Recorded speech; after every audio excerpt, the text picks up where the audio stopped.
From the northwest, troops of Operation Hadarin Daji and other subsidiary operations have sustained their operations in the northwest progressively. The gallant troops within the period carried out several operations, including rescue operations, as well as clearance, ambushes, and air patrols.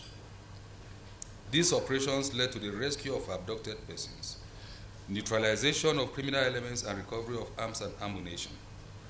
Within the period in focus, troops of Operation Hadarin Daji, while on routine patrol around Gidan, Nunu, and Dutsi villages of Zurmi local government area of Zamfara state, made contact with bandits. In the course of the encounter, the gallant troops rescued 7 kidnapped victims. Relatedly, on the 31st of December, troops acting on credible intelligence rescued 2 women and a child kidnapped at Kimbi Sawa village of Basari local government area of Katsina state. Rescued victims were immediately reunited with their families. In a related development, troops of Operation Accord rescued 3 kidnapped victims on New Year Day, following credible intelligence that armed bandits stormed Tungaroa village in Anka local government area of Zamfara state.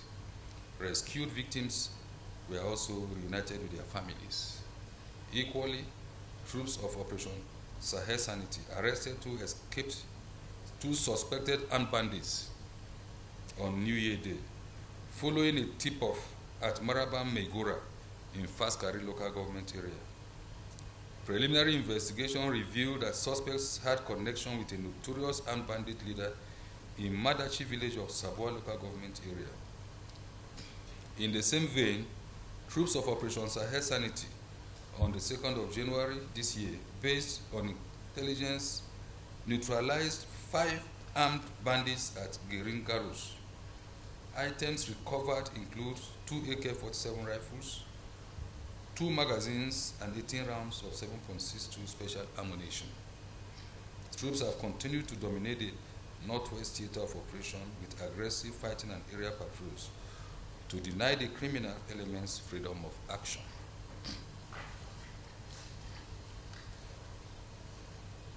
For the northwest zone, the troops of the Armed Forces of Nigeria and other security agencies have not relented in their efforts to decimate the Boko Haram terrorists and ISWAP elements. Between 31st of December 2020 and the 6th of January 2021, that is yesterday, troops of Operation Lafia Adole sustained their ground and air operations by adopting continuous vigilance and offensive postures. Within the period, the Air Task Force of Operation Lafia Adole neutralized several ISWAP terrorist elements and destroyed their structures alongside some logistics items in airstrikes conducted at Tubungini, general area of Borno State.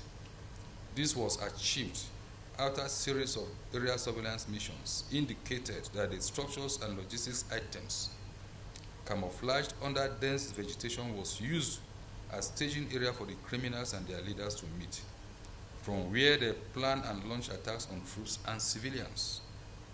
Similarly, on the 1st of January, the Air Task Force destroyed new Boko Haram terrorist settlement and neutralized some of their fighters at Manawaji in Borno State. In another development on the 2nd of January, the Air Task Force took out some Boko Haram terrorist criminal elements hideouts and eliminated some of their fighters during airstrikes at Kotekura and Bulama Isamari within the Timbuktu Triangle in Borno State.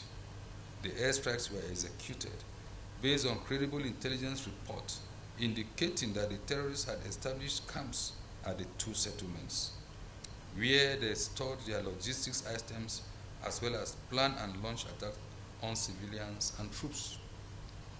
Subsequently, series of air patrols and intelligence surveillance reconnaissance missions as well as air cover for surface troops have been continuously conducted across the zone. In the North Central Zone, troops of the Armed Forces of Nigeria have continued to intensify ongoing kinetic operations to decisively stamp out armed banditry and other criminalities. On the 31st of December, troops of Operation Safe Haven in collaboration with personnel of the Department of State Services, arrested 3 suspected gun runners, Yahaya Aliu, Mewada Idris, and Ishaq Mohammed, at Kafanchan in Jema local government area of Kaduna State. The suspects were handed over to the state services for further investigation. Similarly, on the 2nd of January, troops of Operation Safe Haven, in collaboration with the state services, arrested a suspected member of a notorious kidnap gang, one Suleiman Tanko. The suspect was picked up at a clinic at Ungwan Kapinta village in Jema local government area of Kaduna State, where he was receiving treatment for gunshot wounds sustained during a kidnap operation foiled by troops. Tanko's arrest was followed by the arrest of another wanted kidnap victim, the kidnap kingpin, one Malam Abdulmuminu Nuhu, at Fobul village in Jos East local government area of Plateau State on the 3rd of January. Same day, troops of Operation Safe Haven apprehended 3 suspects, David Kure, Peter Adamu, and Bulus Dunia, in connection with the alleged murder of a Fulani header at Mateo village of Zonzon district in Zangun Kataf local government area of Kaduna State. 2 other suspects, Matthew Peter, the prime suspect, and Akachi Yohana Chawi, were arrested in connection with the murder on January 4th. All suspects are presently undergoing preliminary investigation. In the South-South zone, troops of Operation Delta Safe have continued with the aggressive fight against economic sabotage progressively.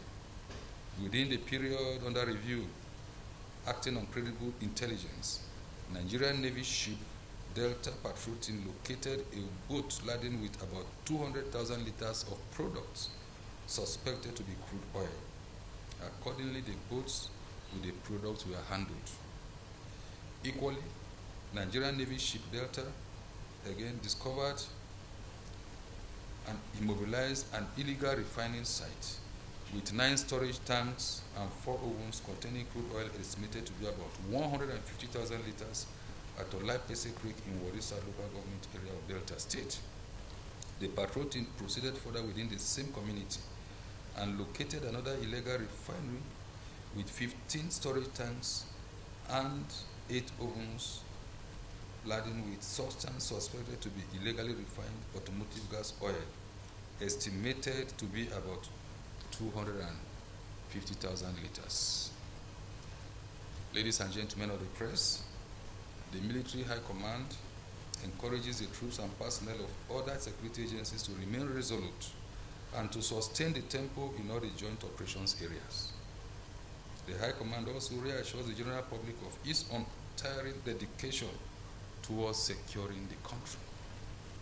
Members of the general public are enjoined to continue providing timely information on the activities of criminals in their various localities to the military and other security agencies for prompt and effective action. Thank you for your rapt attention.